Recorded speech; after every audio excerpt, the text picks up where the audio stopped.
หน้า21ตั้งแต่เอวังยตวาจาปุณปิเตสเววะปิตเกสุนานัปปการโกสันลัตถังเป็นต้นไป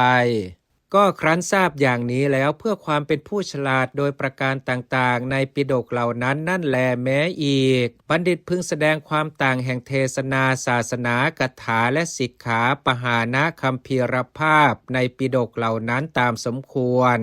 ภิกษุย่อมถึงความต่างแห่งปริยัติก็ดีสมบัติและวิบัติก็ดีอันใดในปิฎกใดมีวินัยปิฎกเป็นต้นโดยประการใด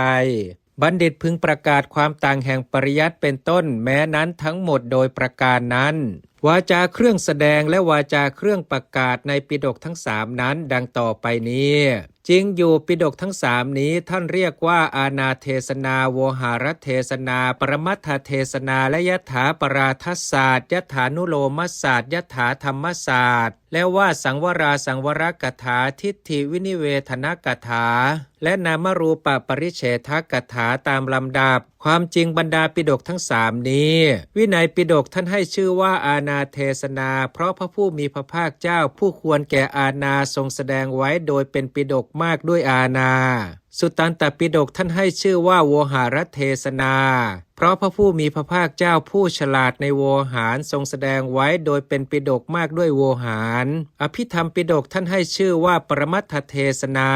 เพราะพระผู้มีพระภาคเจ้าผู้ฉลาดในปรมัตถ์ทรงแสดงไว้โดยเป็นปิฎกมากด้วยปรมัตถ์อันหนึ่งปิฎกแรกท่านให้ชื่อว่ายถาปสาทศาสตร์เพราะสัตว์ทั้งหลายที่เป็นผู้มีความผิดมากนั้นพระผู้มีพระภาคเจ้าทรงสั่งสอนตามความผิดในปิฎกนี้ปิฎกที่สองท่านให้ชื่อว่ายถานุโลมศาสตร์เพราะสัตว์ทั้งหลายผู้มีอัธยาศัยอนุสัยจริยาและอธิมุตไม่ใช่อย่างเดียวกันพระผู้มีพระภาคเจ้าทรงสั่งสอนตามสมควรในปิฎกนี้ปิฎกที่สามท่านให้ชื่อว่ายถาธรรมศาสตร์เพราะสัตว์ทั้งหลายผู้มีความสำคัญในสิ่งสักว่ากองธรรมว่าเราว่าของเราพระผู้มีพระภาคเจ้าทรงสั่งสอนตามธรรมในปิฎกนี้